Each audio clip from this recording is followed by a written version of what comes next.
Olá, turma! Aqui quem fala é o professor Alexander. Nesse vídeo a gente vai dar sequência ao nosso curso de Planejamento e Controle da Produção. Então, relembrando, a gente falou sobre os custos de estoque, né? E a gente deu destaque a dois custos, que é o custo com pedido, que normalmente está relacionado ao frete, no caso do lote de compra, e ao setup, que é a configuração das máquinas, no caso do lote de fabricação. E o outro custo que a gente falou é o custo com a estocagem desse material. Naturalmente, quanto mais itens a gente comprar, maior vai ser o custo de estocagem. E esse custo de estocagem a gente viu que, na maioria dos casos, ele é referente ao capital que ficou preso nesse estoque. Então é a quantidade que eu tive que gastar. Eu gastei 100 mil com compra de material que ficou em estoque. Esses 100 mil que eu investi no estoque, ele está parado, ele não está rendendo, porque ele foi, ele está imobilizado em materiais que não estão sendo transformados em produtos. Até porque se tivessem sido transformados em produtos, eles não estariam em estoque. Então esse estado ocioso desse material faz com que esse capital que a gente tenha investido, ele perde o valor com o tempo. Então quanto mais tempo esse item ficar em estoque, mais vai ser essa desvalorização do capital que a gente investiu nele. Então essa desvalorização é o principal causador desse custo de estoque. Mas em alguns casos, a gente vai ver também que a literatura ela trata esse custo de estoque como sendo o custo de manutenção desse estoque, ou custo com o armazenamento desses itens. Bem, nessa aula de hoje, a gente vai falar especificamente sobre os lotes de compra e vamos finalmente quantificar. Vamos começar a criar as fórmulas que vão trazer números, associados a esses parâmetros. Então até agora a gente entendeu o significado deles de uma maneira qualitativa.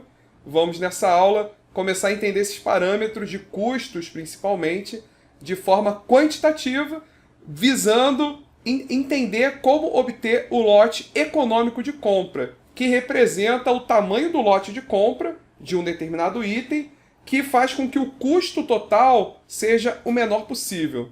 Tá bom? Lembrando que o custo com pedido, à medida que a gente aumenta o tamanho do lote, o custo com pedido diminui. Só que o custo com estoque aumenta. E aí a gente quer tentar então encontrar esse tamanho de lote de compra que ache um ponto de equilíbrio de custo, de maneira a reduzir esse custo total. Tá bom? Vamos então para o vídeo. Como discutido anteriormente, existem três tipos básicos de estoques, tá? Que a gente viu que são os estoques cíclicos, estoques de segurança e estoques sazonais. Estoques sazonais é para resolver questões relacionadas à sazonalidade, como a gente viu. Estoques de segurança são estoques probabilísticos, porque estão relacionados com o erro de previsão, que é um parâmetro probabilístico. E os estoques cíclicos são os que a gente vai estudar. Quando a gente está falando de lote de compra e lote de fabricação, a gente está se referindo aos estoques cíclicos, que são aqueles estoques que a gente vai abastecendo para alimentar uma demanda, seja uma demanda do próprio sistema de produção, as matérias-primas, esses componentes que a gente compra, vão alimentar o sistema de produção. Ou então a própria demanda de clientes. Os estoques de produtos acabados, eles existem para alimentar essa demanda de cliente. Bem, esses estoques de matérias-primas e componentes, eles são preenchidos via lote de compra. Então o lote de compra ele visa abastecer esse estoque cíclico, que vai sendo utilizado pelo sistema de produção. Da mesma maneira, os lotes de fabricação, eles produzem os estoques de produtos acabados que vão estar sendo utilizados, vão estar abastecendo os clientes, o mercado. Tá bom? E mais uma observação, os estoques cíclicos, nesse nosso estudo, eles são determinísticos, uma vez que os parâmetros que a gente vai estar tratando nesses modelos matemáticos são fixos, tá? São constantes, são determinísticos, não são probabilísticos, tá? Então, os estoques cíclicos são determinísticos.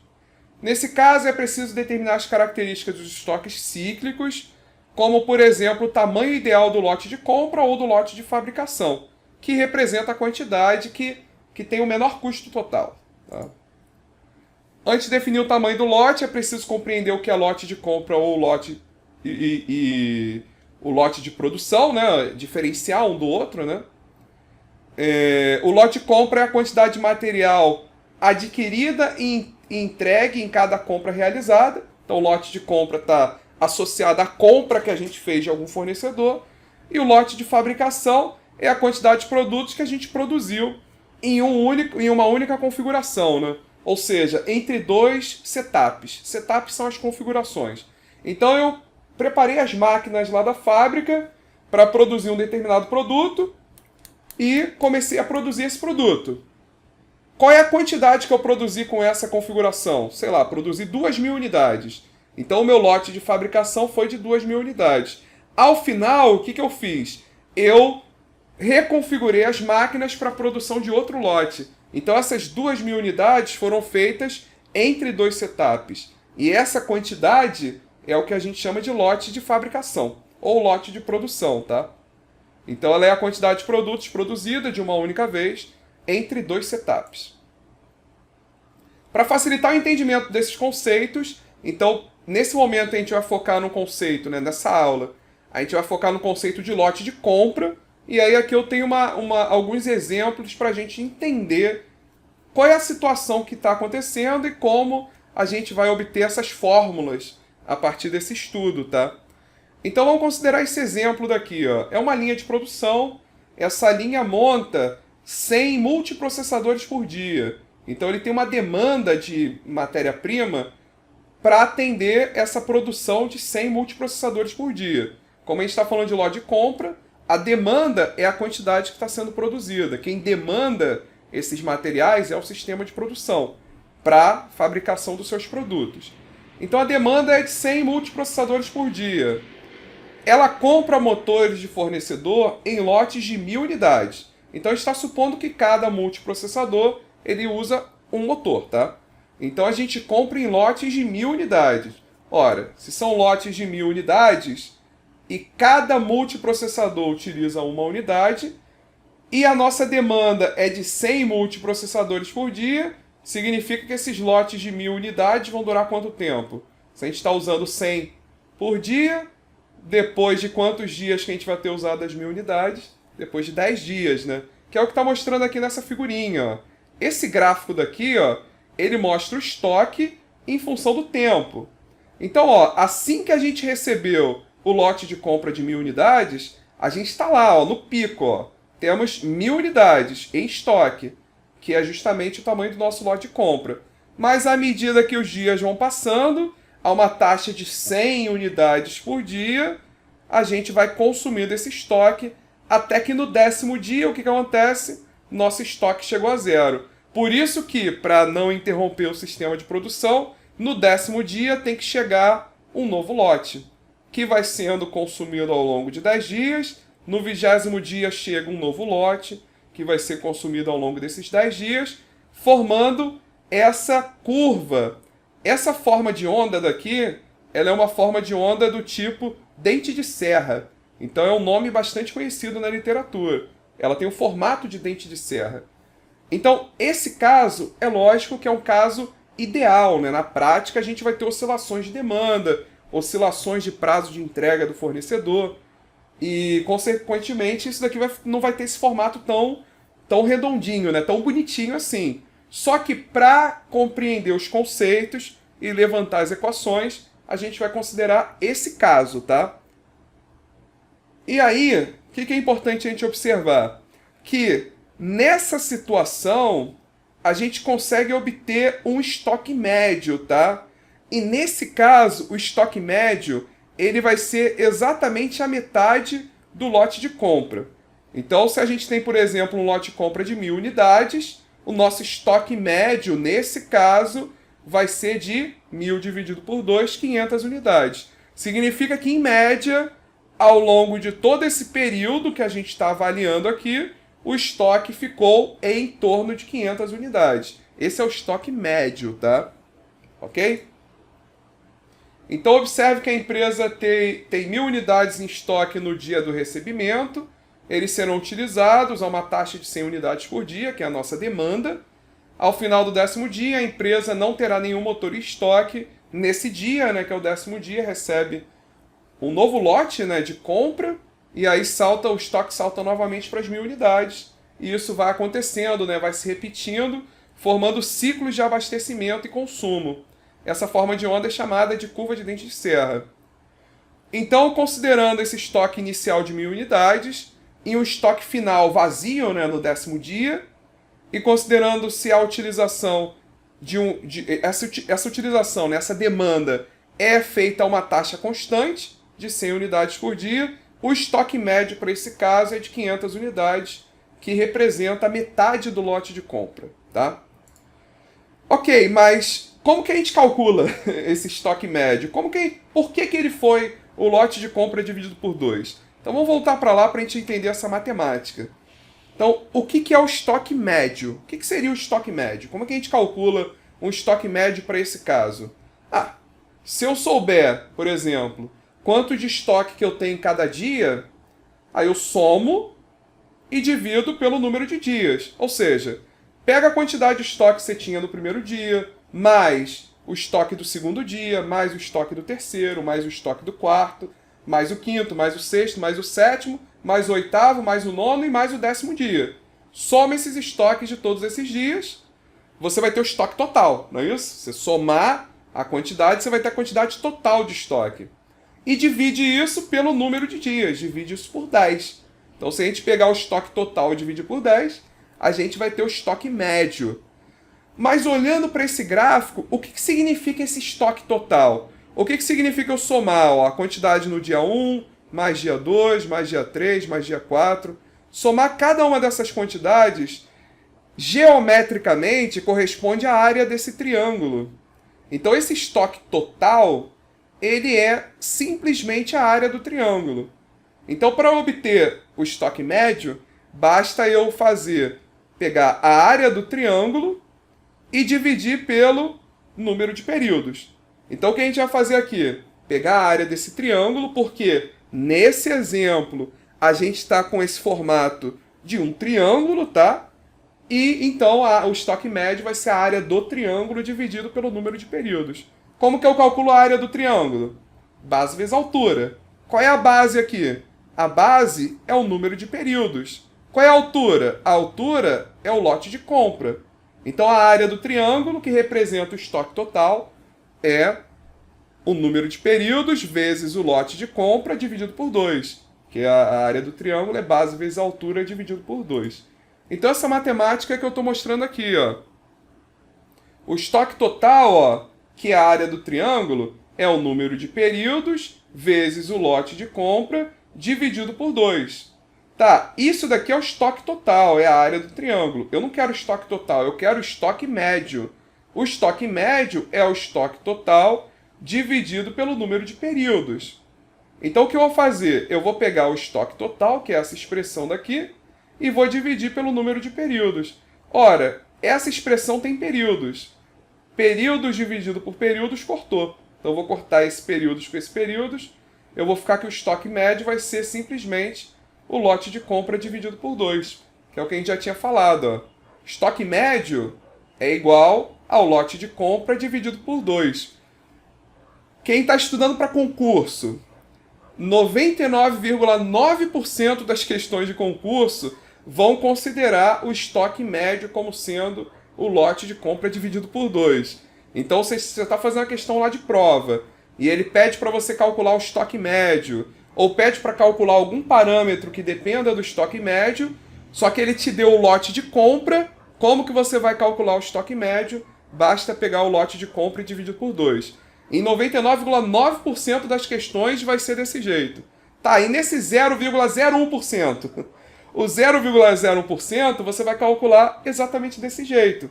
Pega a área, porque se não for um triângulo, não sei, o estoque ele se comporta como uma parábola, sei lá, se comporta como um trapézio, não sei. Você vai pegar essa área dessa figura geométrica, vai calcular a área e vai dividir pelo número de períodos, exatamente como a gente fez, tá bom? 99,9% das vezes vai ser lote de compra dividido por 2. Nesse 0,01% das vezes, você vai calcular a área e vai dividir pelo número de períodos. Beleza? Então, nesse exemplo, né, o lote de compra era de 1.000 unidades, dividido por 2, 500 unidades. Tá? Ou seja, para um lote de compra de 1.000 unidades, considerando o comportamento desse estoque seguindo essa curva de dente de serra, estoque médio foi de 500 unidades. Então, em média, o estoque desse período ficou em 500 unidades. Agora, imagina que no lugar de adquirir 1.000 unidades a cada 10 dias, ou seja, ter esse lote de compra de 1.000 unidades, a empresa ela decide adquirir um lote de 500 unidades. Aí, naturalmente, ela vai ter que adquirir esse lote a cada 5 dias, né? Se ela decidiu adquirir um lote de compra de 500 unidades, o estoque médio, nesse caso, vai ser de quanto? Se o lote de compra é de 500 unidades, o estoque médio vai ser 500 dividido por 2, 250 unidades. O que a gente está observando? Ó? Que no que a gente diminuiu o tamanho do lote de compra, o que aconteceu com o estoque médio?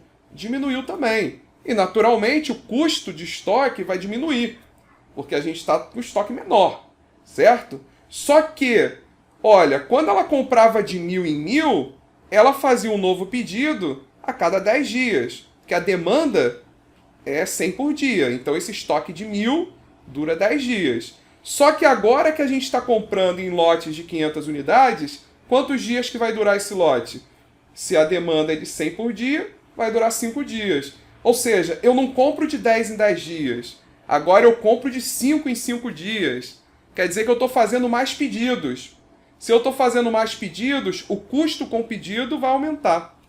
Repare então que no que a gente diminui o lote de compra, o custo de estoque diminui, porque o estoque médio diminui.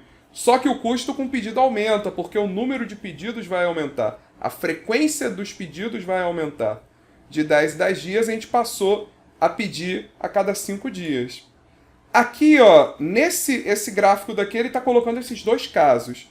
O caso aqui que está tracejado é o caso lá que a gente analisou primeiro, que são as compras de 1.000, repara que ela dura os 10 dias e o estoque médio é mantido em 500 unidades. Ó.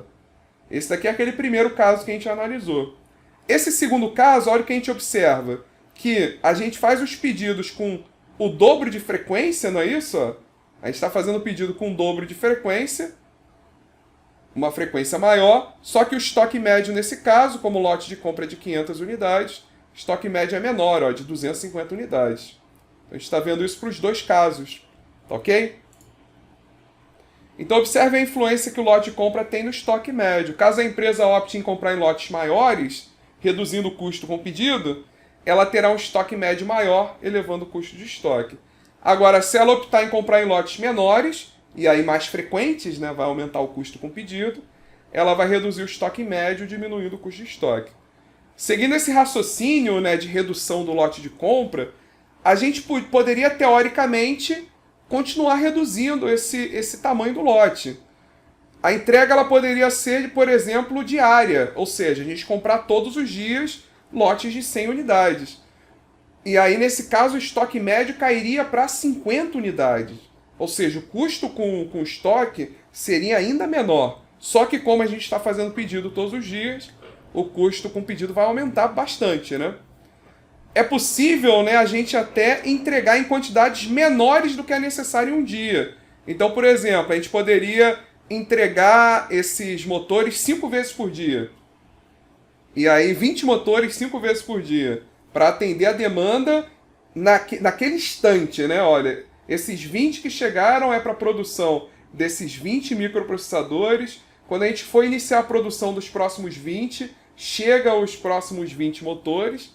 E aí, nesse caso, o estoque médio reduz para 10. Ou seja, quanto mais a gente conseguir reduzir esse lote de compra, mais a gente vai estar reduzindo o estoque médio, consequentemente, a gente vai estar reduzindo nosso custo com estoque.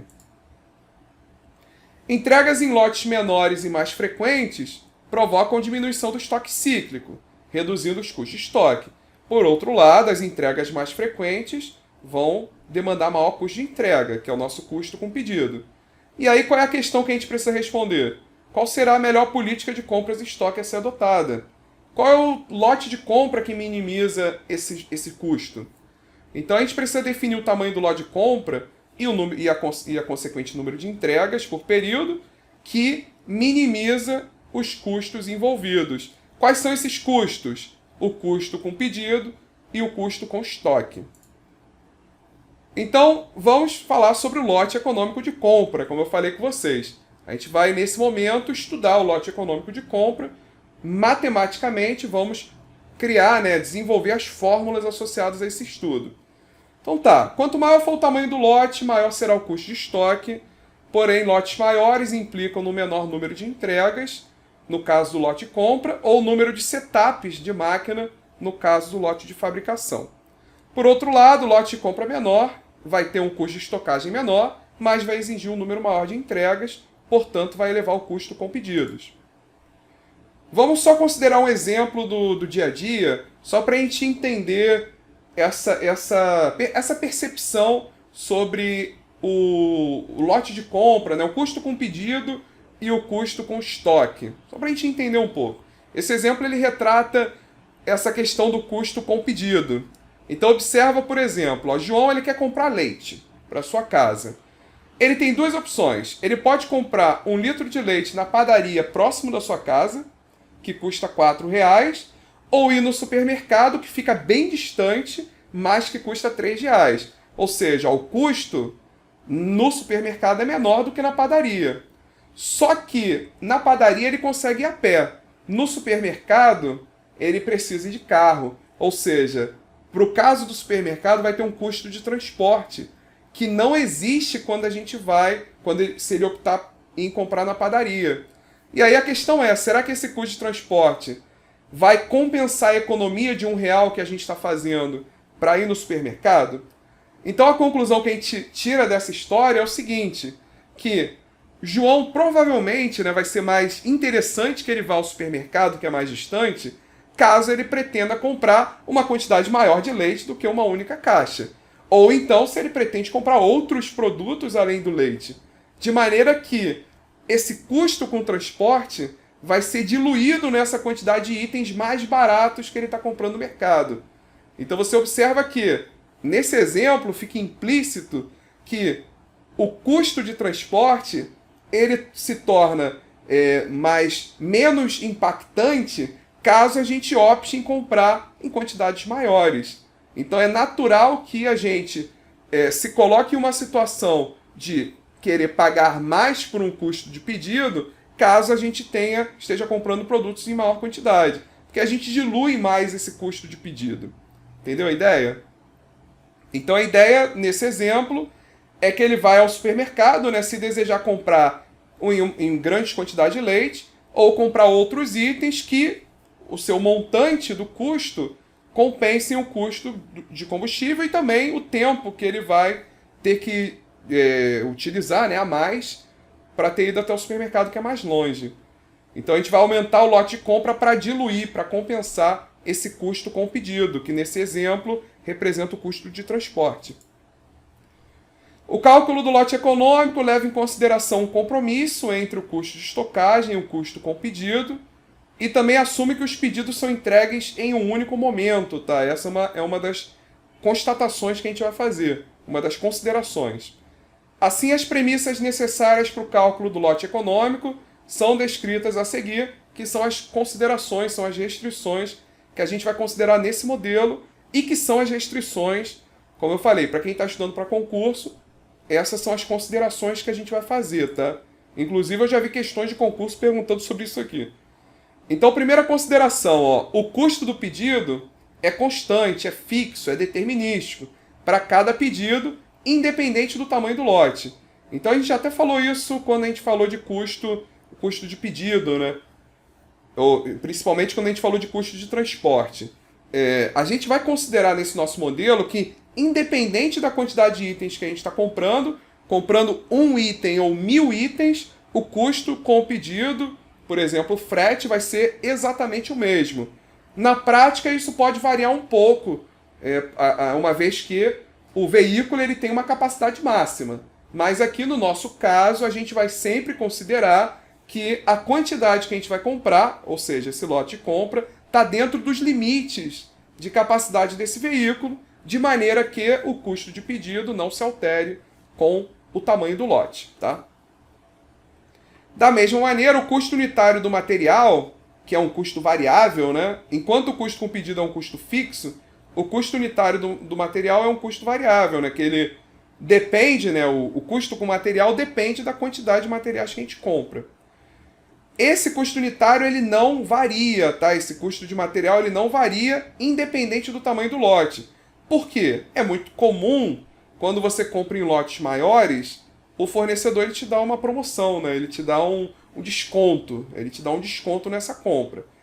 Nesse nosso modelo, que a gente vai estudar, de lote econômico de compra, a gente vai considerar que não existe esse desconto. Se a gente comprar 1.000 unidades ou se a gente comprar uma unidade, o preço vai ser o mesmo que a gente vai pagar. O preço unitário desse item vai ser o mesmo, tá? Outra consideração é que a gente só vai considerar um único material em estoque ou um único produto. Então a gente não vai considerar um agregado de produtos, que é comum, né? Na prática é comum você comprar mais de um item de um mesmo fornecedor e todos esses itens chegarem no mesmo veículo, no mesmo transporte. Só que no nosso exemplo, para simplificar o nosso estudo, a gente vai considerar que só tem um item. Na prática, considerar que tem um agregado de itens não torna o modelo tão complexo, só que cria algumas dificuldades que não vale a pena, nesse primeiro momento, a gente estudar. Tá? Por isso que a gente vai sempre no exemplo mais simples, porque nosso objetivo é tentar entender a matemática que está por trás desse tipo de problema. 4. A demanda do período é conhecida e é constante. Então a gente vai considerar que não existe tendência, não existe sazonalidade. Essa demanda é bem previsível, é constante, ou seja, representa uma demanda de produtos que estão no seu ciclo de vida, na fase de maturidade, e elas são naturalmente conhecidas. Porque se não fossem conhecidas, a gente precisaria obter essa demanda por previsão de demanda. E uma vez que a gente utiliza a previsão de demanda, que é um modelo probabilístico, o custo passa a ser uma variável probabilística. E, consequentemente, o estoque cíclico, né, desses lotes de compra passam a ser probabilísticos também. Como a gente quer trabalhar num exemplo mais simples, a gente vai considerar que a demanda é conhecida, é fixa, é estável, é constante nesse período que a gente está analisando, para simplificar o modelo. Da mesma maneira, o lead time, né, que é o tempo de entrega do fornecedor, também é conhecido e também não varia. Então, seguindo o mesmo raciocínio para a demanda, a gente vai considerar que o fornecedor entrega sempre no mesmo dia. Tá? Ele sempre, se o prazo de entrega dele é de 3 dias, ele sempre vai levar 3 dias a partir do momento que a gente fez o pedido. E cada pedido é atendido de uma única vez. Ou seja, todo pedido é entregue no mesmo instante de tempo. A gente não está considerando variações entre um pedido e outro, ou tempo de descarregamento do caminhão. Não, tudo é entregue em uma única vez. Então essas são as considerações que precisam ser feitas, que não se aproximam da realidade, tá? Isso aqui é um caso muito ideal, está muito longe da realidade, só que é um primeiro passo para a gente obter um modelo. E aí, para cada caso específico que a gente for analisar, a gente faz adaptações nesse modelo básico. O ponto é que a dinâmica que a gente vai aplicar aqui para obter esses parâmetros e os próprios parâmetros que a gente precisa obter são os mesmos, independente de qual a equação, qual é a fórmula que a gente está obtendo para a nossa situação real. Só que, para estudo, para a gente entender esses parâmetros, entender a relação que eles têm um com o outro, principalmente o impacto que o lote de compra tem nos custos de armazenamento de pedido, a gente vai no caso mais simples, que seria esse que a gente está descrevendo aqui. Tá bom? Então vamos lá. Primeiro custo, o custo de estoque, o custo de estocagem. É o custo financeiro, a gente já viu isso. Principalmente é o custo financeiro de se manter uma unidade de material em estoque por determinado período de tempo. Ou seja, né, aquilo que a gente falou. Imagina que eu gastei 100 mil, eu investi 100 mil na compra do material que ficou em estoque. E esse material que está em estoque, ele não está sendo usado no produto. o quanto que eu perdi em termos de oportunidade por ter investido esses 100 mil. Aí, no fundo, depende principalmente da taxa de juros, né? Qual era a taxa de juros do período? Se for uma taxa de juros de 10% nesse período, 100 mil, 10% de 100 mil é 10 mil. Esse 10 mil é o meu custo de estoque, esse 10 mil desse exemplo. É o meu custo de estoque. Foi o quanto que eu perdi de capital por ter mantido esse dinheiro parado naqueles estoques que não foram naturalmente utilizados. Então, qual é a matemática que está por trás desse nosso custo de estoque? Seria essa taxa, que normalmente é a taxa de juros, né? Vezes o custo unitário, vezes a quantidade de itens em estoque. Então, quanto que custa? Vamos lá, um exemplo. Imagina que o nosso item que a gente está mantendo em estoque custa R$2. E a gente manteve em estoque, em média, 100 itens desse. R$2 vezes 100, a gente gastou R$200 para comprar esses itens. Então, R$200 foram gastos para manter item em estoque. R$200 gastos em itens em estoque. Quanto que estava a taxa de juros do período? 10%, vamos supor. Então, quanto que eu perdi por ter ficado em estoque? 10% de 200 dá R$20. Então, esses R$20 representam o custo com estoque. Nesse caso que a gente está avaliando em que o principal custo associado ao custo de estoque é esse custo do capital que a gente investiu, que a gente perdeu, né, por ter utilizado no estoque. O que é importante a gente observar? É importante observar que esse custo ele é feito sobre o material que está em estoque. Então muita gente erra no seguinte: a pessoa pega e multiplica pelo lote de compra. Ele fala, eu comprei 300 itens, então eu vou multiplicar aqui por 300. Não é a quantidade de item que você comprou, é a quantidade de itens que ficou em estoque. Vamos supor que nesse período a gente comprou 300, vamos dizer que a gente tenha comprado 300 itens. Só que desses 300, 100 itens foram usados. 100 itens fizeram parte lá, foram utilizados pelo sistema de produção, foram transformados no produto final. Esses 100 itens que se transformaram no produto final geraram ganho para a empresa. Eles foram utilizados no produto. Eles não ficaram em estoque. Então repara que nesse exemplo fica claro que, olha, eu comprei 300. Em média eu usei 100. Ou seja, em média 200 ficaram em estoque. No meu cálculo do custo de estoque eu vou usar aquele capital que não foi utilizado, que não foi convertido em ganho, que é o referente aos itens que ficaram ociosos, que ficaram em estoque. Então o cálculo do custo de estoque é feito em cima da quantidade de itens que está em estoque. Nesse exemplo, a taxa vezes o custo unitário vezes o estoque médio. Ok? Agora, uma observação. Alguns autores, eles consideram, né, em alguns casos, em alguns problemas, a gente pode considerar que o custo de estoque ele veio da manutenção do estoque. E aí, nesse caso, como que a gente calcula o estoque? Você vai ter um parâmetro que é o custo unitário de armazenamento, e aí você sabe quanto que custa o armazenamento de cada item. Sei lá, cada item, o custo de armazenamento é de 50 centavos. Então, isso que eu invisto, isso que eu gasto com a manutenção do estoque por item que está em estoque. 50 centavos, por exemplo. E aí eu multiplico isso pela quantidade de itens em estoque, que é o estoque médio. Então, o que a gente tem? A gente tem o caso em que principalmente o custo é financeiro, vai ser o T vezes CU vezes o estoque médio. Em outros casos, o principal custo pode ser o custo de armazenamento, e aí a fórmula vai ser simplesmente custo de armazenamento vezes o estoque médio. Ou seja, esse termo T vezes CU, ele seria substituído por um termo CA, que é custo de armazenamento. Tá? Como que eu sei qual das duas fórmulas eu uso? Se na prova te derem o custo de armazenamento, você vai usar o custo de armazenamento vezes o estoque médio. Se na prova não te derem o custo de armazenamento, provavelmente eles vão te dar essa taxa, e aí você vai fazer a taxa vezes o custo unitário do produto, vezes o estoque médio. Então, ou vai dar uma coisa ou a outra, e aí com isso você vai conseguir calcular o custo de estocagem. Ok? Qual a observação que a gente precisa fazer? O que eu falei sobre o estoque médio? Em 99,9% dos casos, o estoque médio é igual ao lote de compra dividido por 2. Não é isso? Se o estoque médio é igual ao lote de compra dividido por 2, vamos substituir.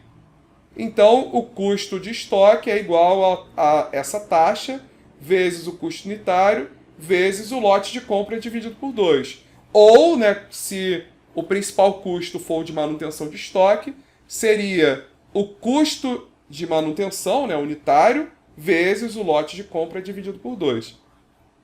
Então, como eu falei, né, dependendo do caso, usa uma fórmula ou outra. O que é importante observar é que o estoque médio é o lote de compra dividido por 2. Não é simplesmente o lote de compra. Precisa dividir por 2. Tá? É um erro bastante comum a pessoa simplesmente multiplicar pelo lote de compra e está errado. Porque parte desses itens, nesse caso que a gente está com essa curva dente de serra, metade desses itens que a gente comprou foram absorvidos pela demanda. E a outra metade, em média, ficou em estoque. E o custo de estoque é sobre aqueles materiais que não foram utilizados. Ou seja, sobre aqueles materiais que estão em estoque. Agora, o custo com pedidos depende naturalmente do número de pedidos. Então, ele é o custo de atendimento de um pedido de material, ele é um custo fixo, tá? Multiplicado pela quantidade de pedidos necessárias para atender essa necessidade material, que é o número de pedidos.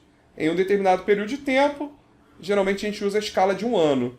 Então, o que é o custo de pedido? Qual é o custo total com pedidos? É o custo unitário, né? Ou seja, o custo de um único pedido, que pode ser, por exemplo, o custo do frete, vezes a quantidade de pedidos que a gente fez. Então, se o frete é de R$50 e a gente fez 10 pedidos, as 50 vezes 10, a gente gastou R$500. Então, o cálculo aqui é o custo de um único pedido vezes o número de pedidos. Tá? Essa fórmula daqui ela é a mesma para lote de fabricação também. Seria o custo unitário, né, desse lote de fabricação, que geralmente é o custo de setup, vezes o número de setups. Então, quanto mais, se a gente fizer 10 configurações diferentes, a gente vai pegar esse custo de um único setup e multiplicar por 10. Então, essa é a fórmula é exatamente a mesma, muda só o significado das variáveis. Mas voltando à questão do lote de compra. Tá, mas como que eu calculo o número de pedidos? Lembra daquele exemplo? Que eu vou colocar um outro exemplo. Imagina que a nossa demanda seja de 1.000 unidades. A gente tem uma demanda de 1.000 unidades. Ok? Em um ano. A gente precisa produzir 1.000 unidades em um ano. Essa é a nossa demanda. E a gente compra em lotes, vamos dizer que o nosso lote de compra seja de 1.000 unidades. A gente comprou um único lote de 1.000 unidades. Olha, se a demanda é de 1.000 e o lote é de 1.000, quantas vezes que a gente precisou comprar? Uma única vez, né? A gente faz só um único pedido. Vamos supor agora que o nosso lote de compra seja de 500 unidades. Comprei 500, a demanda é de 1.000. Quantos lotes eu vou ter que comprar? São 2. Então o número de pedidos são 2. Agora o meu lote de compra é de 200 unidades. Quantos pedidos que eu vou ter que fazer para atender as 1.000? 5. Então qual é a conta que eu estou fazendo para obter o número de pedidos? Eu estou pegando a demanda e dividindo pelo lote de compra. Então 1.000 dividido por 200 dá o 5. Então para obter esse número de pedidos é só fazer a demanda dividido pelo lote de compra. Aqui, número de pedidos é a demanda dividida pelo lote de compra. Por exemplo, uma demanda de 2.000 unidades e os lotes de compra são de 400 unidades, 2.000 dividido por 400 é um total de 5 pedidos. Então, o número de pedidos, nesse exemplo daqui, são 5. No caso geral, o número de pedidos é igual à demanda D dividido pelo lote de compra. Ok? E aí vamos substituir esse termo lá na fórmula do custo com pedido. Então, no lugar do número de pedidos, a gente colocou a demanda dividido pelo lote de compra. E aí, com isso, a gente chega à conclusão que o custo com pedido é igual ao custo unitário, né, de um único pedido, vezes a demanda dividido pelo lote de compra. O que a gente observa? Enquanto lá na fórmula do custo de estocagem o lote de compra estava no numerador, ou seja, à medida que você aumenta o lote de compra, você aumenta o custo com estocagem. Aqui a gente está vendo que o lote de compra está no denominador. Ou seja, à medida que a gente aumenta o lote de compra, o custo com pedido diminui, porque o número de pedidos vai diminuir. O que é o custo logístico total? É o custo total com materiais em um determinado período, que representa a soma entre o custo de estoque e o custo com pedidos. Então, o custo logístico total vai ser o nosso custo com estoque mais o custo com pedido. Aí, colocando aquelas fórmulas aqui, ele seria a fórmula do custo de estoque, taxa vezes custo unitário vezes lote de compra dividido por 2, ou então, custo de armazenamento vezes lote de compra dividido por 2, mais custo unitário do pedido vezes a demanda dividido pelo lote de compra. Olha, o lote de compra, à medida que a gente aumenta o lote de compra, a gente puxa esse custo de estocagem para cima, só que puxa o custo com pedido para baixo. Se a gente diminui o lote de compra, a gente puxa o custo com estocagem para baixo, mas puxa o custo com pedido para cima. Então a gente precisa encontrar esse ponto ótimo, esse valor do lote de compra que minimiza o custo total. Tá ok? Importante observar que o objetivo é minimizar o custo total. Para isso, a gente deve calcular o lote de compra que minimiza esse valor. E esse lote que minimiza o valor do custo total é o que a gente chama de lote econômico de compra. Note ainda que os dois termos da fórmula possuem o lote de compra. Isso aqui a gente já falou, O primeiro termo está no numerador, é proporcional, diretamente proporcional. E no segundo ele aparece no denominador, é inversamente proporcional. Quanto maior o lote de compra, maior o custo de estoque e menor o custo com pedido. E quanto menor o lote de compra, menor o custo de estoque e maior o custo com pedidos. Ok. Bem, então para entender esse significado, vamos para um exemplo, para a gente poder aplicar um pouco essas fórmulas. Então imagina que a gente tem uma empresa montadora de computadoras que ela consome, demanda, 1.000 chicotes elétricos por mês. Então a gente tem a demanda mensal dessa empresa. Supondo que a empresa adquira seus chicotes a um custo de R$20, é o custo unitário, o nosso CU, e o frete praticado é de R$40, que é o nosso CP, e que o custo de oportunidade é da ordem de 5%, que é aquele T, aquela taxa, 5% é 5 por 100, que é igual a 0,05. Qual o tamanho do lote de compra que minimiza o custo total? Então a gente vai fazer o que nesse exemplo? Vamos calcular o custo de estoque, o custo com o pedido e naturalmente o custo total, que é a soma dos dois, para diferentes tamanhos de lote de compra. E vamos observar, vamos avaliar cada resultado e encontrar aquele em que o custo total é o menor. Esse que a gente vai fazer. Então vamos lá. Uma solução prática seria a gente aplicar o modelo numérico, que seria o modelo de tentativa e erro. Vamos soltando aí, vamos substituindo essa nossa fórmula para diferentes valores de LC, calcular o custo total em cada caso, e aí a gente encontra aquele em que o custo é o menor. Essa abordagem vai ser útil para a gente entender a aplicação da fórmula. Então vamos lá. A fórmula para o custo de estocagem é essa aqui, É a taxa vezes CU vezes LC dividido por 2. A taxa é 0,05, o custo unitário do produto é 20 e o LC a gente não sabe, é a variável que a gente quer determinar. É a variável independente, a ser determinada. Então a gente chegou nessa fórmula daqui para o custo de estocagem em função do lote de compra. E o custo do pedido? É o custo unitário, que é 40, vezes a demanda, que é 1.000, dividido pelo LC, que é o lote de compra, que a gente quer determinar. Então a gente tem a fórmula para o custo de estocagem e a fórmula do custo com pedido em função do lote de compra. Então o que a gente vai fazer? Vamos calcular esses custos para diferentes valores de LC. Então, por exemplo, considerando um lote de compra de 50 unidades, quanto que seria o custo de estocagem? 0,05 vezes 20 vezes 50 dividido por 2, isso vai dar 25. Olha como é que é um custo pequeno, porque o lote de compra é pequeno. E o custo com pedido? 40 vezes 1.000 dividido por 50, que é o lote de compra, que é igual a 800. Por que ficou caro? Porque olha quantos pedidos a gente está fazendo. 1.000 dividido por 50, a gente fez 20 pedidos. E aí 20 vezes o frete, que é 40, dá 800. Então olha só o quanto que o custo com o pedido ficou grande, porque o lote de compra é pequeno. O que é o custo logístico total? É a soma dos dois, 25 mais 800 dá 825. Então a gente tem aqui o custo total para o lote de compra de 50 unidades. O que a gente vai fazer? Vamos fazer esse mesmo cálculo para um lote de compra de 100, 150, 200, 250, até 1000, tá?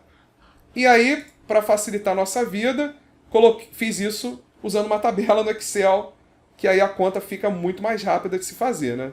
Então, considerando o lote de compra de 50 unidades, o custo de estoque deu 25, o custo com pedido deu 800, o custo total deu 825, foi esse que a gente fez. Fazendo agora a mesma coisa, substituindo por 100, substituindo por 150, a gente obteve aqui o custo de estoque, custo com pedido, somando os dois, dá o custo total. Custo com estoque, custo com pedido, somando os dois dá o custo total.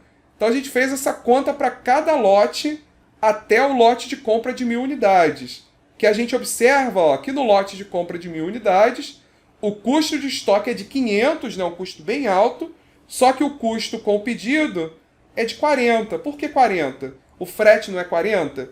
Se a gente comprou um lote de 1000 unidades e a demanda é de 1000, a gente só fez uma única compra, um único pedido. Então a gente só vai pagar um frete de 40. Ok? E aí, a gente fez então esse custo total para cada lote de compra. O que a gente vai avaliar nessa nossa abordagem? Qual é a situação em que o custo total é a menor? E aí, observando aqui, já está até marcado. Qual é o valor menor de custo total? 283,33, que corresponde a um lote de compra de 300 unidades. Então, para esse nosso cálculo, o lote que minimizou o custo total foi o lote de compra de 300 unidades, tá bom? Então a gente tem aqui, a tabela destacou a coluna que o lote de compra de 300 unidades gerou o menor custo total, 283,33. Esse lote a gente denomina o lote econômico de compra, logo a aquisição de 300 unidades foi a mais compensadora nesse caso, pois é ela que minimiza o custo total. Deixa eu fazer algumas observações sobre isso que são importantes a gente perceber nesse momento. Primeira delas, professor, mas não poderia ser 299, 298, 297, 296? Não poderia ser um outro valor além do 300? Com certeza poderia. Então, se a gente quer um resultado mais preciso, o que a gente faria? A gente faria mais interações. O que eu não recomendo fazer? Que seria uma solução. Seria, ao invés de a gente variar de 50 em 50, a gente variar de 1 em 1. Só que, quando a gente variou de 50 em 50, quantas linhas que a gente teve? 20, né? Variando de 1 em 1, a gente teria 1000 linhas. 20 linhas, 1000 linhas. Quanto tempo você acha que esse nosso programa levaria para obter esse resultado se a gente tiver um código que é 1000 vezes maior? E isso que a gente está considerando cálculo para um único item. Você imagina que a empresa tem milhares de itens. 1000 vezes 1000 dá 1 milhão. 1 milhão de linhas é complicado, né, para um processador processar tanta informação assim. Agora, 20.000 linhas é um caso muito mais fácil de se solucionar. Agora, uma outra abordagem, então, para encontrar um resultado mais preciso, seria a gente pensar, olha, se o menor valor deu 300, então com certeza o resultado vai estar entre 250 e 350. Então essa já seria uma abordagem para afunilar. A gente calcula primeiro para 20 e depois desses 20 a gente calcula para 100, que é de 251 a 349. Aí já foi para 120. 120 é bem menos do que 1000. Só que essa então é uma observação. A gente poderia fazer esse tipo de interação. Tem outras abordagens numéricas que podem ser feitas para obter esse resultado com bem menos interações. E aí teria que estudar métodos numéricos, não é nosso objetivo, porque a gente não está aqui para estudar algoritmos computacionais para a solução de problemas numéricos. O que a gente precisa observar é que é uma solução simples de se obter. Se você domina Excel, você faz isso com os olhos fechados, né? Mas tem mais uma observação importante que a gente tem que perceber. Olha o custo com 300 unidades e olha o custo com 250 unidades. Repara o quanto que variou de um em relação ao outro. Foi menos de R$ 2.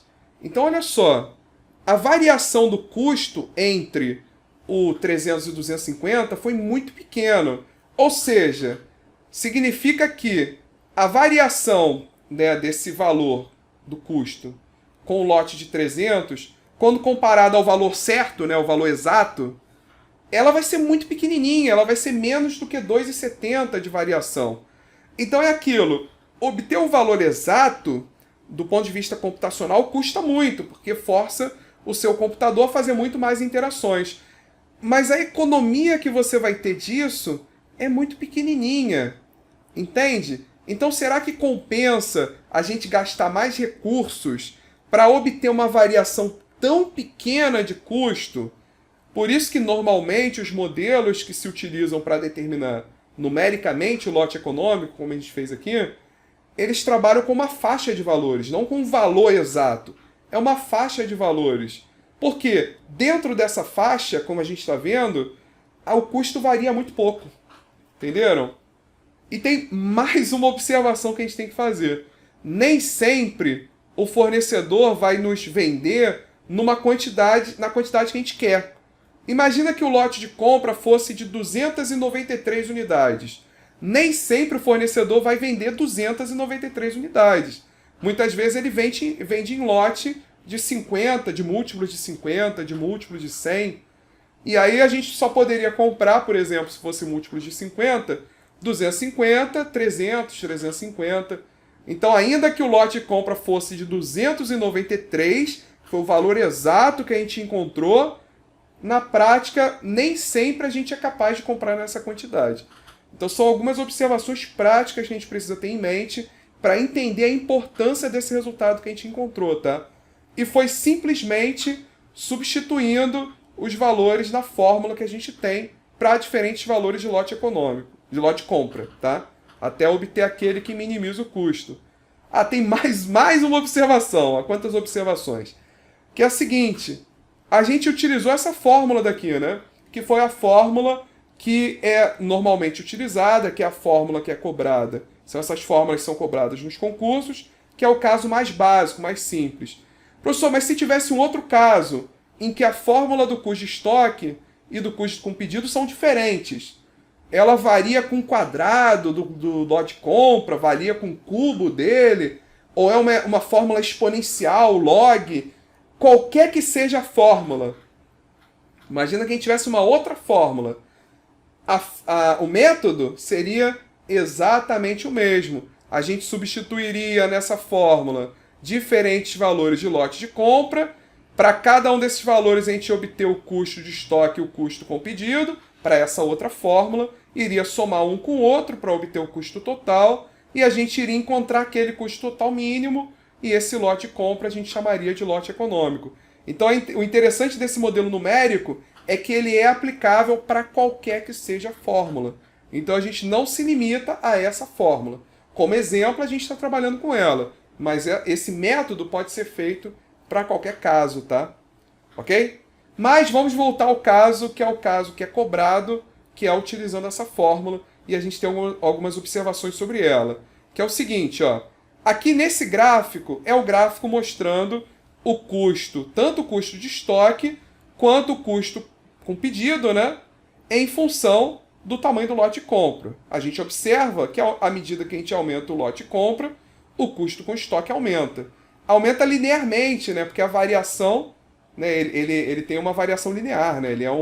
O lote de compra ele é um termo de primeira ordem, né? Ele não está elevado ao quadrado, não está elevado ao cubo. Ele é simplesmente o lote de compra. Por isso que essa função é a função linear. Ela parte lá do zero. Se a gente tiver 0 itens em estoque, o custo com estoque é 0. E ela vai crescendo linearmente à medida que a gente aumenta o lote de compra, porque a gente está aumentando o estoque médio, né? Agora, o custo com o pedido, a gente observa que à medida que está aumentando o tamanho do lote, o custo com o pedido diminui, ok?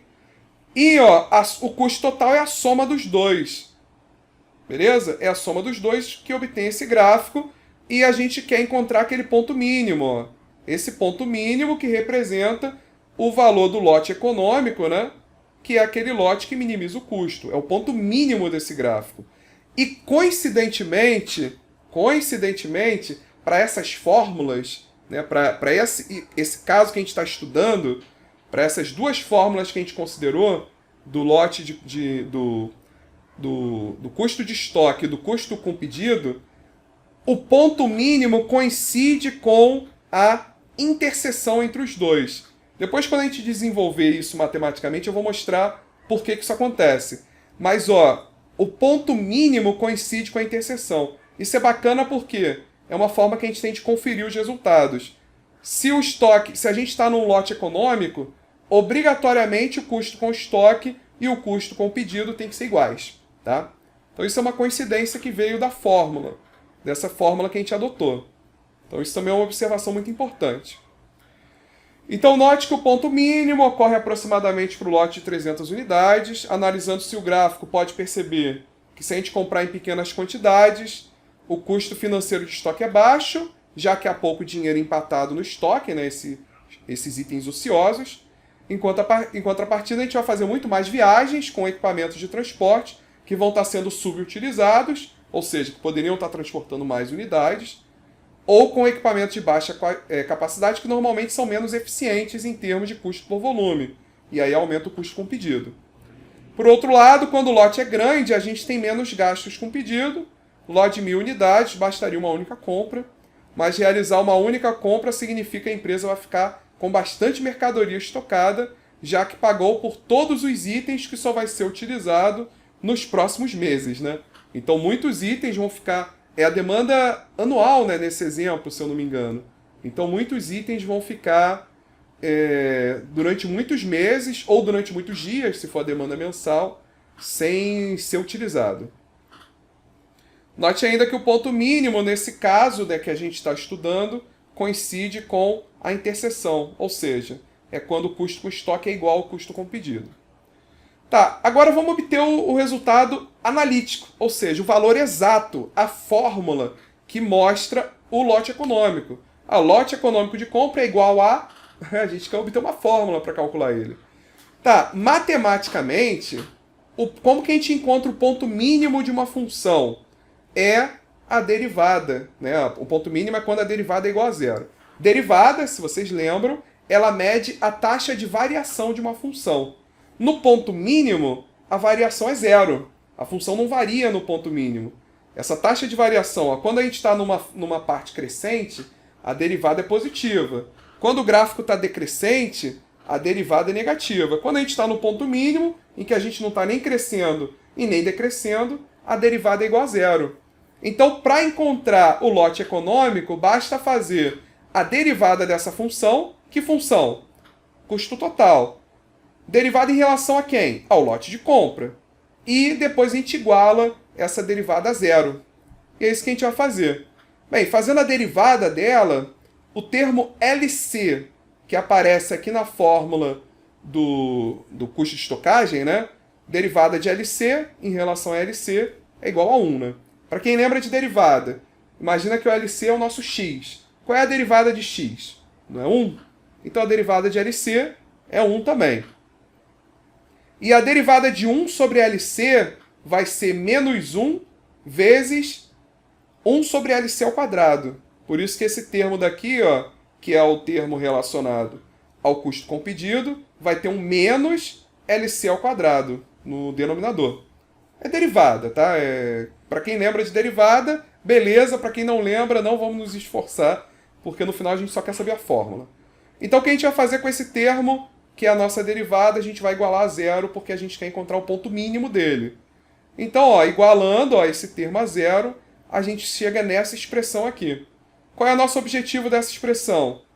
Isolar o lote econômico de compra. Já substituí o lote de compra pelo lote econômico, porque eu estou igualando a derivada a zero. Então agora o que a gente vai fazer? Vamos passar esse termo para o outro lado somando, vamos passar quem está multiplicando para o outro lado dividindo. É começar a isolar, né?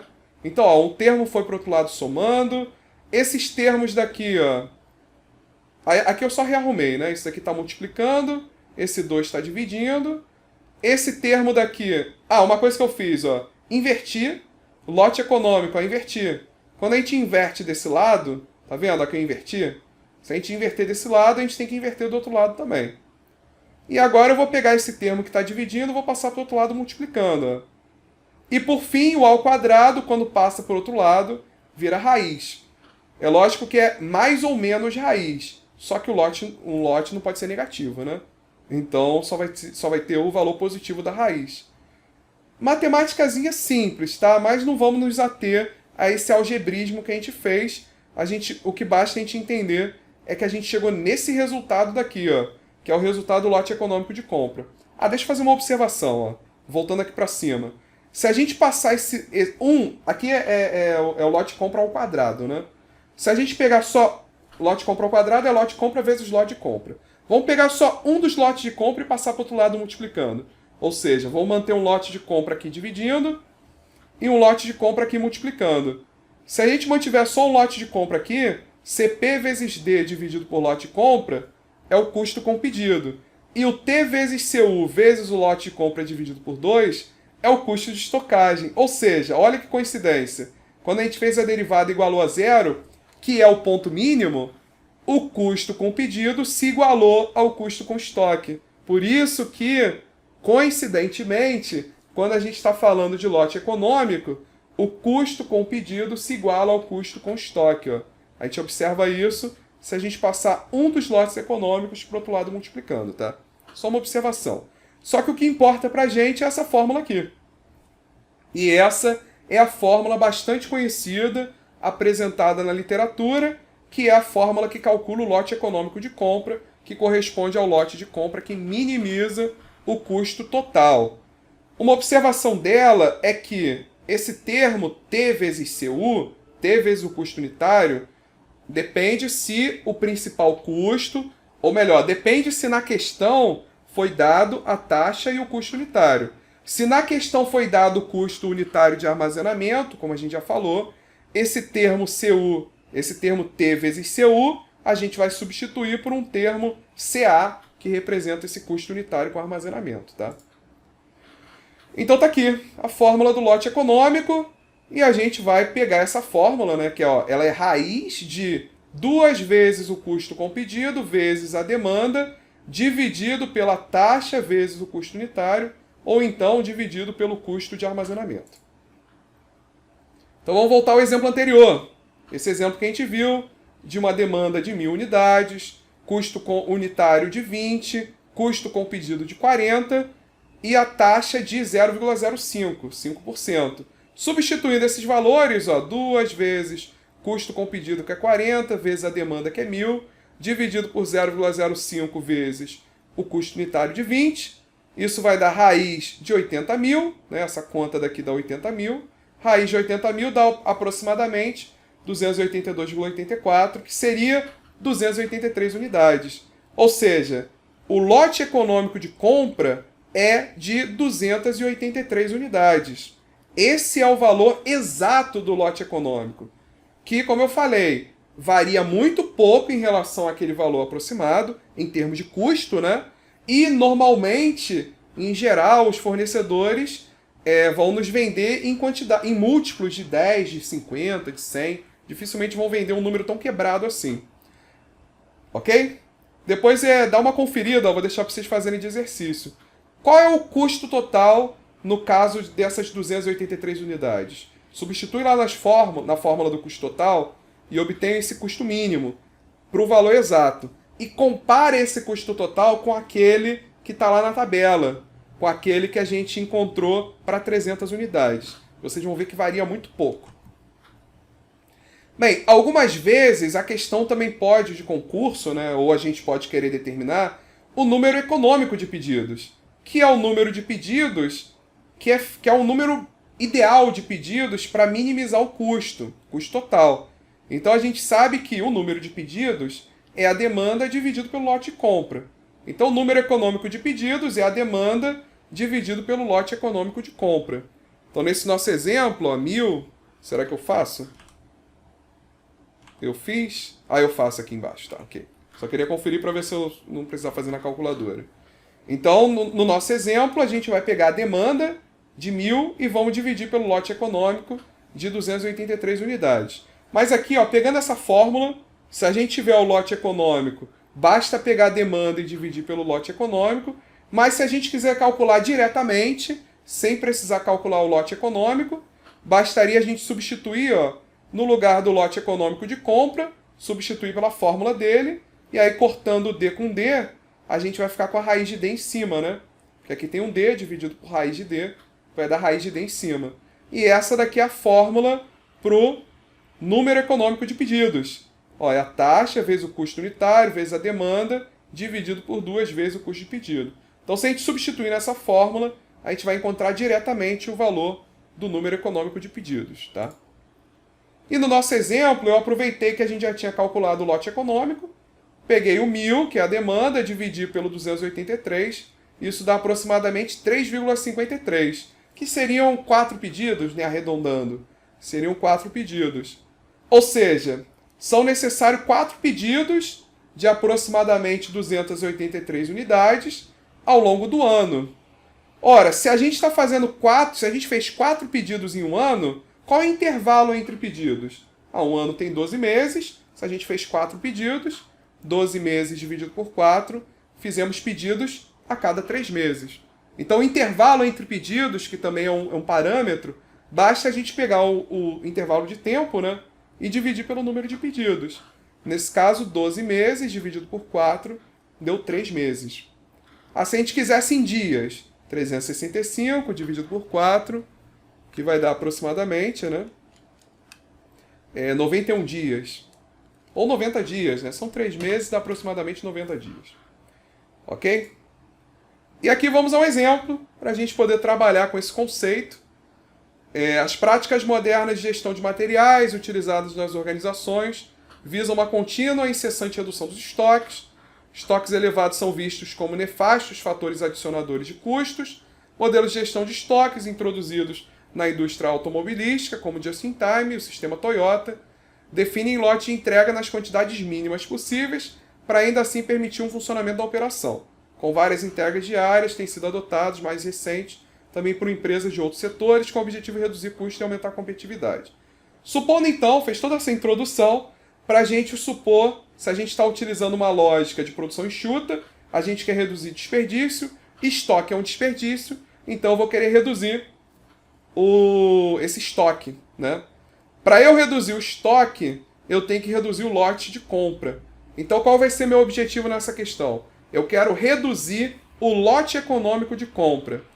Ora, se o lote... Aqui no caso, eu quero reduzir de 283 para 100 unidades.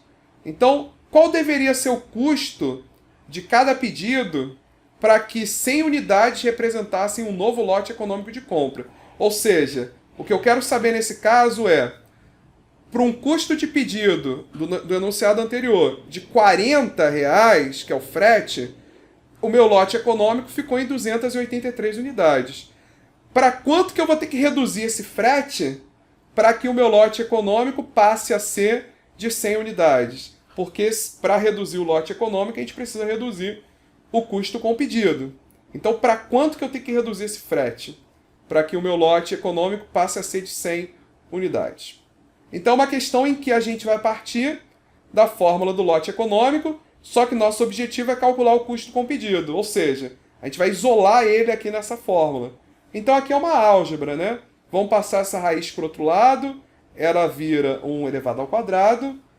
Eu quero isolar o CP. Se eu quero isolar o CP, o que eu vou fazer? Primeiro eu vou passar esses termos que estão dividindo para o outro lado multiplicando. Então, esse T vezes CU, passei para o outro lado multiplicando. E agora esse termo 2 e o D que está multiplicando, vou passar para o outro lado dividindo. Aí ficou, ó, dividido por 2 vezes D. Então aqui, ó, o custo com pedido, ficou essa fórmula daqui. Que partindo da fórmula do lote econômico, eu isolei o custo com pedido. É álgebra, né? Essa questão é uma questão algébrica. O que eu vou fazer agora? Eu vou simplesmente substituir pelos parâmetros que a gente tem. O 0,05, o custo unitário que era 20, o novo lote econômico que é o de 100 e a demanda aqui que é de 1.000.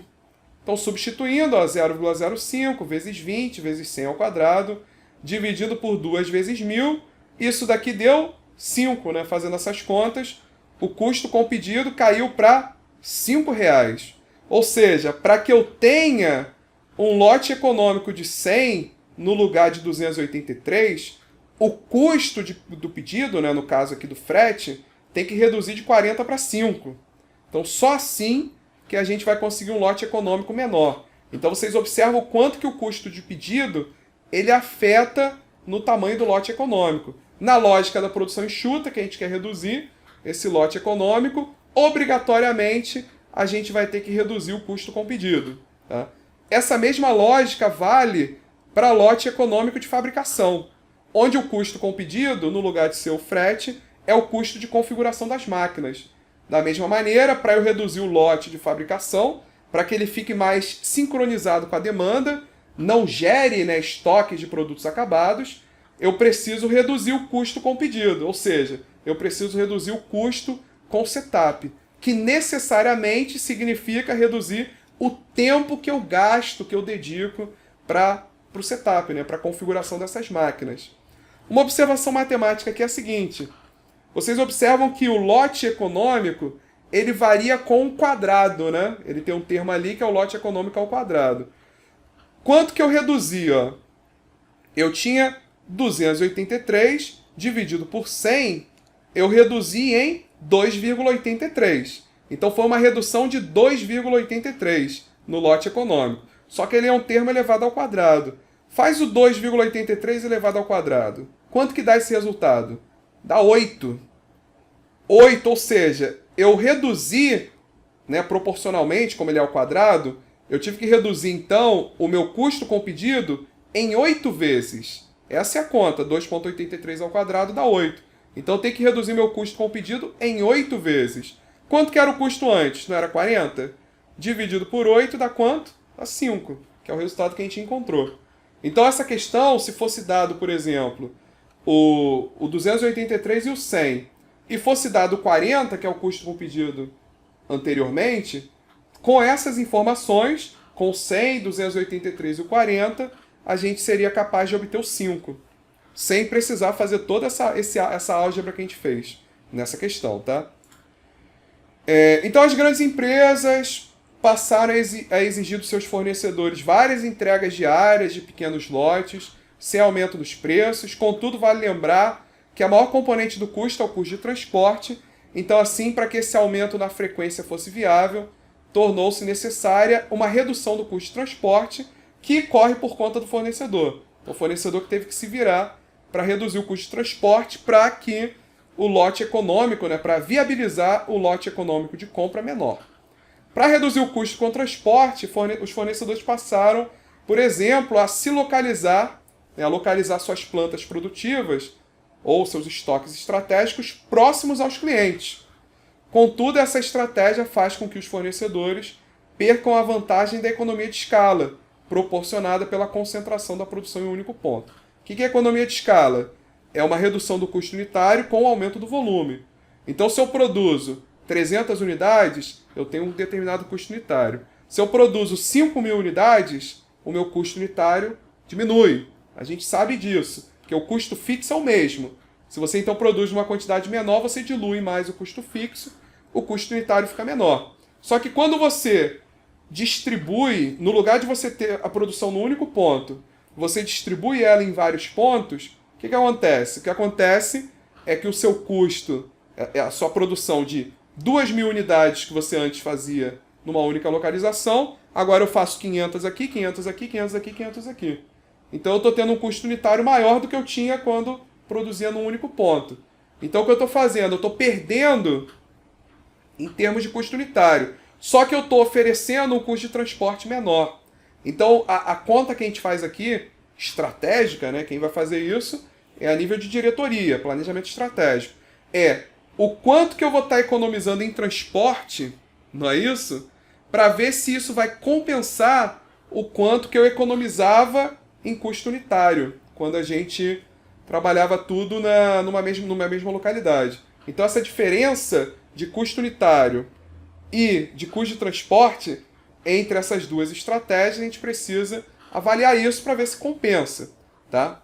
Mas de maneira geral, essa passou a ser uma estratégia possível justamente para permitir a implementação desse just-in-time, ou seja, para que o just-in-time pudesse ser realizado, o fornecedor precisa entregar de maneira rápida, em lotes pequenos, e para que esse lote pequeno seja o lote econômico, esse custo com transporte tem que ser reduzido. Então, nessa época, né, de 1970 a 1990, just-in-time era visto pelos fornecedores como um problema. Por quê? Porque na prática ele via como sendo uma transferência do estoque que antes era do cliente para o fornecedor. Porque para o fornecedor vale muito mais a pena produzir em grande quantidade. Economia de escala, ele quer produzir em grande quantidade. Como o custo com o pedido é elevado, o cliente compra em grande quantidade também. Então essa grande quantidade fica no estoque de quem? Do cliente, não é isso? Ficava, né? Mas com o aumento, né, do poder de barganha do cliente, que é uma das estratégias competitivas, né, se a gente for falar de estratégias competitivas, quem tem mais força agora é o cliente. E o cliente quer comprar em lotes menores. Ou seja, o fornecedor está produzindo em lotes grandes, só que ele vende para o cliente em lotes pequenos. Então agora quem é que está ficando com o lote nessa lógica? Quem fica com o lote, quem fica com o estoque, né, é o fornecedor. Então a gente enxerga isso como uma transferência do estoque do cliente para o elo mais fraco da cadeia, que é o fornecedor. Porque o cliente ele tem um grande poder de barganha em função da sua concentração. Só que, com o tempo, esses fornecedores das grandes empresas passaram a adotar essa mesma estratégia com seus próprios fornecedores, exigindo também que eles entregassem em quantidades mais ajustadas à necessidade momentânea.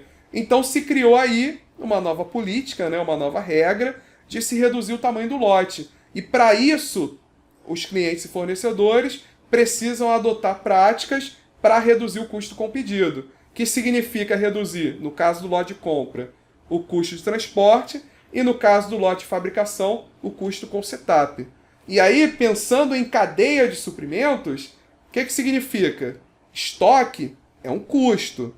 O estoque está com o fornecedor, o custo está com o fornecedor. O estoque está com o cliente, o custo está com o cliente. Mas se... Então aqui, ó, o custo de estoque, se a gente somar todos os estoques dessa cadeia de suprimento, você vai ter um estoque elevado. Mas no momento ó, que todo mundo começa a reduzir o estoque, o que acontece com o custo de estoque dessa cadeia de suprimento? Se reduz muito. E se o custo de estoque, que é um valor que não agrega valor ao produto, cair, o custo do produto cai também. Então todo esse custo acumulado dessa cadeia de suprimentos cai. E aí você vende na ponta para o cliente final um produto muito mais competitivo. Então essa é a lógica por trás de você reduzir o estoque. É para você buscar um ganho em toda a cadeia, né? Um ganho na cadeia de suprimentos como um todo. Beleza?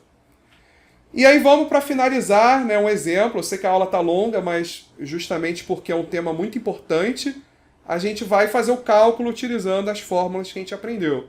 Então a gente tem um distribuidor regional de fabricante de papel, tem uma previsão de vender durante os 12 meses 540 toneladas, demanda, de um determinado tipo de papel para diversos jornais da cidade e da região. Demanda mensal é aproximadamente constante, 540 toneladas. Dividido por 12, né, vai dar a demanda mensal. O distribuidor paga 4.000 por bobina de 1 tonelada de papel. A taxa de manutenção desses estoques foi estimada de 25% ao ano e o custo do frete é de 1.800. Então a gente tem o custo unitário, a gente tem a taxa de 0,25 e o custo com pedido, né, unitário com pedido, de 1.800. A gente tem todas essas informações. O que o problema quer? Lote econômico de compra, só substituindo aquela fórmula. O número econômico de entregas, que é a demanda dividido pelo lote econômico. O intervalo de tempo em dias entre as entregas, que seria pegar o número de dias e dividir pelo número de entregas. E o custo com pedido, com estocagem e o custo total, que é só substituir nas fórmulas dos custos, tá? Então, letra A. Qual é o lote econômico? 2 vezes o custo com pedido, que é 1.800, vezes a demanda, que é de 540, dividido pela taxa, que é 0,25, vezes o custo unitário, que é 4.000. Isso vai dar aproximadamente 1.944, raiz de 1.944 dá aproximadamente 44 toneladas, porque é a unidade da demanda, né? A demanda está em toneladas, então o nosso lote econômico de compra vai ser de compra de 44 toneladas. Qual é o número econômico de entregas por ano? Ora, são 44, os lotes econômicos são de 44 toneladas, a demanda é de 540 toneladas, 540 dividido por 44 vai dar 12,27, que é aproximadamente 12, né? Seriam então 12 entregas por ano, 12 pedidos por ano que são feitos nesse lote econômico. Ou seja, um pedido a cada mês, um pedido a cada 30 dias, que é a letra C. Qual é o intervalo de tempo em dias entre cada entrega? A gente quer em dias. Quantos dias tem um ano? 365. Qual é o número de entregas que eu fiz? Foram 12, né, que a gente calculou. Número econômico de pedidos. 365 dividido por 12 dá aproximadamente 300 dias, né, que seria um mês. E qual é o custo com o pedido, custo de estocagem e o custo total, considerando o lote econômico? Vamos substituir nas fórmulas. Custo de estocagem é a taxa vezes o custo unitário vezes o lote econômico dividido por 2. 0,25 vezes 4.000 vezes 44 dividido por 2. Isso dá aproximadamente 22.000. E o custo com o pedido? É o custo unitário, que é 1.800, vezes a demanda, que é 540, dividido pelo lote econômico, que é 44. Fazendo essa conta, deu aproximadamente 22.000 também. Professor, não tinha que dar igual? Tinha, mas como a gente aproximou, o resultado deu ligeiramente diferente. Se a gente usa o resultado exato que a gente encontrou, a gente vai ter os dois exatamente iguais. Só que, como a gente usou um valor aproximado, os dois vão ser aproximadamente iguais. Então a gente tem aqui o custo de estocagem, o custo com o pedido. O custo total é a soma dos dois, né? É a soma do custo de estocagem com o custo de pedido. Fazendo essa soma, deu aproximadamente 44.090,90 centavos. Então esse é o custo logístico total, que envolve tanto o custo de estocagem quanto o custo com pedidos. Bem, uma última observação para a gente finalizar é que alguns autores eles consideram nesse cálculo do custo total o custo direto, que é o custo de aquisição desses materiais. O que é o custo de aquisição? É quanto que eu paguei por esse produto, por esses materiais, que seria a demanda vezes o custo unitário. Qual foi a demanda nesse ano por esses materiais? De 2.000 unidades. Então eu tive que comprar 2.000 unidades, não é isso? Quanto que custa cada unidade? É o custo unitário. Então se eu multiplicar a demanda vezes o custo unitário, eu tenho o custo direto, também chamado de custo do material, também chamado de custo de aquisição. Então, alguns autores vão considerar o custo total como sendo a soma desses três custos. E aí, na fórmula do custo total, que eu coloquei até um custo total com asterisco, tá vendo? É esse custo direto mais o custo com estoque mais o custo com pedido. Então, a fórmula passa a ser essa daqui. Depende do que a questão está pedindo. Então, normalmente, a gente vai considerar essa soma daqui, como sendo, desses dois termos, né? Como sendo o custo logístico total. E o custo total, que inclui o custo direto de compra desses materiais, no custo total, ele considera também esse custo direto, né? Então, o custo total vai considerar todos esses três custos. Então, essa é só mais uma observação que depende do autor que a gente está fazendo referência. Assim, quanto o custo total representa, o CT, né, representa o custo logístico total, não considera o custo com aquisição, ou então o custo de fabricação desse material, o custo total CT asterisco considera todos os custos. Importante observar que não será aprofundado os conceitos relacionados à gestão de estoque, os quais são estudados em mais detalhes na área de logística. Aqui a gente se focou em compreender os conceitos, entender o significado de cada termo. Nessa aula bastante longa, a gente viu cada um desses termos que fazem parte do estudo, né, dos cálculos direcionados à gestão de estoque. Então a gente quis aqui entender, para isso, né, a gente simplificou a compra de apenas um único item, né, de um único produto. Mas na prática, por exemplo, a gente poderia fazer uma compra de forma agregada, ou fabricação, né, de forma agregada, de diferentes itens em um mesmo pedido. Então, como eu falei, o fornecedor ele pode, no mesmo frete, trazer mais de um item diferente, não precisa ser o mesmo item. Isso não dificulta tanto o modelo, ele cria mais um parâmetro a gente considerar, que é esse grau de agregação. Que na prática depende muito de cada caso, isso daí vai ter um impacto diferente caso a caso. Mas a forma como a gente vai aplicar esses cálculos, a dinâmica, a metodologia, é exatamente a mesma que a gente viu. Então, isso que a gente aprendeu é um bom ponto de partida para entender matematicamente a gestão de estoque, e a gente vai ver que o entendimento que a gente teve de todos esses parâmetros vão ser muito importantes quando a gente for estudar o lado do PCP, que é o lado principalmente da programação da produção. Cada um desses parâmetros que a gente está estudando aqui, principalmente, né, o lote de compra, ele aparece lá para a gente quando a gente vai programar a produção. Então a programação da produção está sujeita ao lote econômico de compra, por exemplo. Então, e a gente agora, como planejadores e controladores da produção, a gente entende o que significa esse lote econômico. Por que é comprado nessa quantidade? Ah, a minha demanda hoje é de 100 unidades. Por que eu tenho que comprar 300 se a minha demanda é de 100? Porque o lote econômico de compra é de 300 unidades. Ponto. Ah, agora eu sei por quê. Tá ok? Então fechamos esse vídeo. Nos vemos no próximo vídeo. Valeu!